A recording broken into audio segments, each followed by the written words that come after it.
Hi, my name's Belinda. I work at Richmond Cycles in Richmond. I've been here for about 3 years, and in June early this year I got a Checkpoint gravel bike. It's made by Trek, and so that I don't have too many bikes in the house, which wouldn't go down too well with my other half, I sold my previous winter bike and I've now made my gravel bike into a winter bike.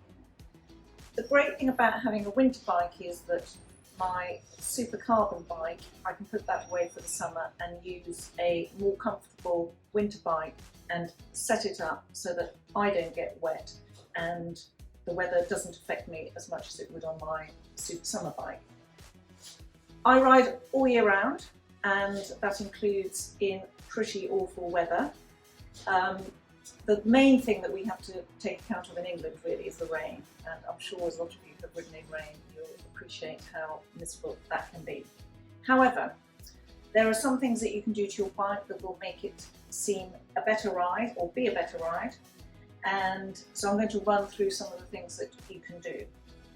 So what I've done, the Trek Checkpoint already is equipped with disc brakes, and they're really good for stopping in wet weather. They're very reliable, much more reliable than the rim brakes. Most bikes now are coming with disc brakes, but if you've got an older model bike you might want to think about getting one with disc brakes. The other thing I've done is I've put winter tyres on.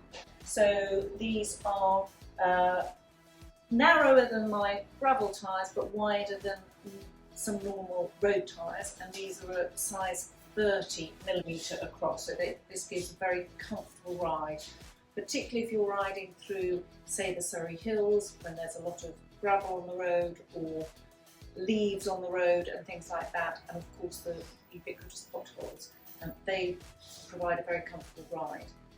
Not only comfortable, but they give a lot of grip as well, and that's what you really need in the winter, a bit more so than in the summer.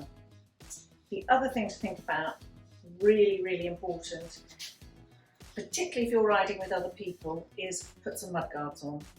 So on these wide tyres we put speed droppers on, and this covers the whole wheel, as you can see, front and rear. So they're very good at keeping the wet off you and keeping other riders that you're riding with dry as well.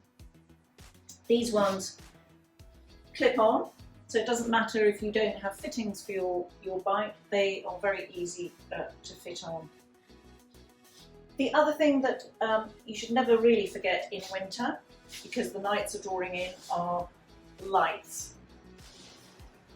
If you're going out for an early morning ride as well, of course you'll need lights as well, so I've got a very powerful 1000 lumen light on the front, and then a smaller rear light that you can put on during the day and at night, and it makes you really visible. Even though you may not be wearing high-vis clothing, the lights will make you very visible.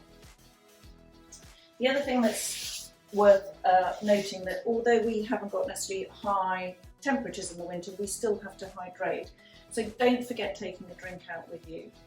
In the winter I have a cold drink and then also a little thermos flask with some hot tea or coffee in there, and that's really nice just to stop, especially if you're not near a cafe, to have a little thermos with you, and then you make your own coffee stop, take the snacks with you.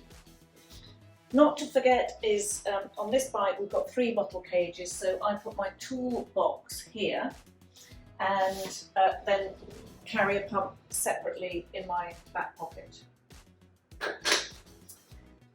So the only other thing I've done on this bike to make it good for winter is, because the gravel chainset is a lower gravel than a normal road compact chainset, I've put a higher geared cassette on it, so I get a faster ride than when I'm on the gravel bike. And all in all, it just works perfectly. The rain may not be perfect, the weather may not be perfect, but the ride is great.